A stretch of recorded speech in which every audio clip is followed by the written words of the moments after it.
All right, coming in at number 36 on the Locked On Senators NHL Draft Rankings. This is a rarity.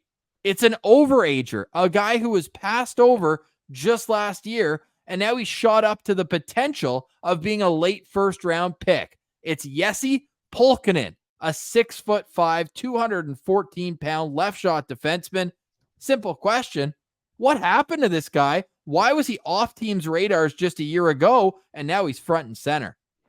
Well, Ross, I'm not sure when he hit his growth spurt, but being 6'6", 216 pounds, this might be a case where he didn't have that size when scouts initially started looking at him. And then maybe he grew into that size, because that is like, he's the biggest player we've profiled so far. No, he's got to be 6'6". I got him at 6'5". Pounds. I will say. So we'll see if he's even grown further. But I'm going off Central scouting. So all right, well, 6'5" is still probably the biggest player we've profiled here so far, because we know we've covered in our mock draft, even at the start of this episode, Anton Silyev, 6'7".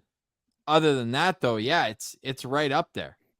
Yeah, and just to get his stats here with Liga, he played 29 games, 2 goals, had 6 assists for 8 points. So some good pro experience already for Pulkkinen here. He had 28 points in 18 U20 games. So amongst his peers, he's dominating.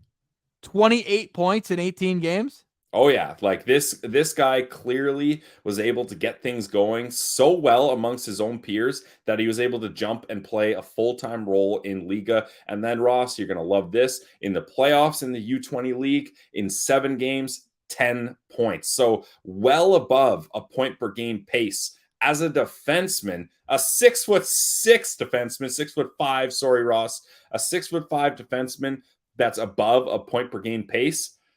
There's a lot to like if you're an NHL scout here.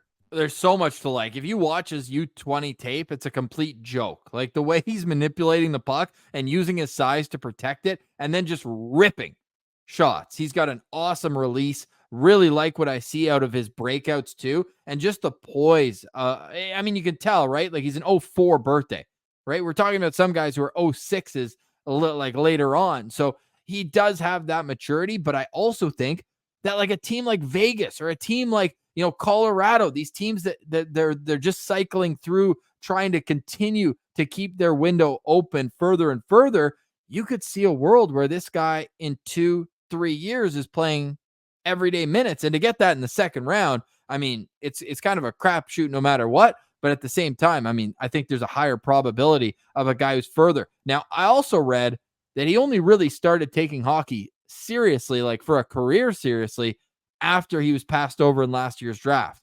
He's like, you know what? I want this. He probably saw all of his buddies get drafted and he wanted a part of that. So he really dedicated himself to the game throughout the offseason. And his real coming out party, Pilsy, was at the World Juniors with Team Finland. He came out of his shell and scouts took notice with his performance at that tournament. He had 3 points and was +6 in 7 games with Team Finland. So through that, he's really kind of taken another step in the second half of his season, and he finished off with that dominant playoffs, 10 points in 7 games with the JYP U20 program. So he's an interesting prospect. If he was a right shot, I'd probably be a little more curious from an Ottawa Senators perspective. But if I'm a team, a fan of a team that just drafted this guy, and my team's a perennial contender, a Boston, I'm thinking, other teams like that, Tampa was what I was thinking. Yeah. I don't know if they have any picks for the next 10 years. Yeah, true. I don't think they do, actually. Yeah, they're not getting him. The Panthers, too. Like these types of teams, though, that are every year in the mix, the Rangers, all that. This is the type of player I would target because he still has kind of an elevated potential that's unknown, but he's already at the point where you've seen enough that you're like, okay, I think we can work with this, and sooner rather than later. There's a reason why Bob McKenzie has him at 33 on his list, higher than anyone else. Corey Pronman's at 46, Elite Prospects at 36, Peters at 37, McKean's at 42. And funny enough, he's an honorable mention for Scott Wheeler, but he comes in with an average of 38.8 for us. What are you thinking from a Sens perspective? Well, Ross, I just wanted to say, too, the thing I like best about Pulkkinen here is that he's so confident carrying the puck, and he uses his size and he pivots to protect the puck. He's got hands to get through poke checks. So this isn't just a big, bulky, rangy defenseman. He's got smooth hands and he's smart as well. So just add that to reasons why teams will be interested in him. I've got him at 3.5 stars, Ross. I think, again, my 3.5 stars usually means I like the player, but I don't like them to be picked by the Sens in that range. Like, they would have to pick him with pick 39, in my opinion. And I just think there's other types of players that they could be looking for. And as a Sens fan, it pains me to say, Ross, but you listed off about half the NHL there, teams that are contenders. I noticed you did not put the Ottawa Senators in that list of teams that are contenders. I didn't put any Eastern Canadian team in there, obviously.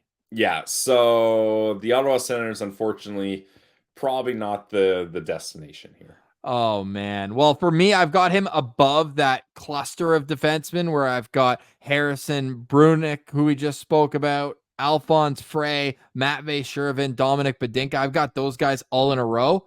Jesse Pulkkinen is at the top of that bracket, but he's under Will Skahan for me. I still like Skahan a bit better. Just the assertiveness of Skahan kind of puts him up above. How I just know he's a sure thing on a third pair, and we can work with it. And he's got the strength and conditioning background. He's going to be kind of an athlete. Whereas I think Pulkkinen, there's a bit more risk, but there's also a bit more reward for him as well if he does pan out. But he comes in at 36, and he's a very interesting prospect. The fact that he's an overager as well, I think, plays very, very fondly into his favor as we get nearer to the draft in Vegas. Or maybe your team just drafted him. And if so, have fun with Jesse Pulkkinen, because I do think he's the type of guy where, I don't know, maybe he comes over after his next season in Liga, but he's an intriguing prospect, and you'll enjoy watching his highlights in the U20 League.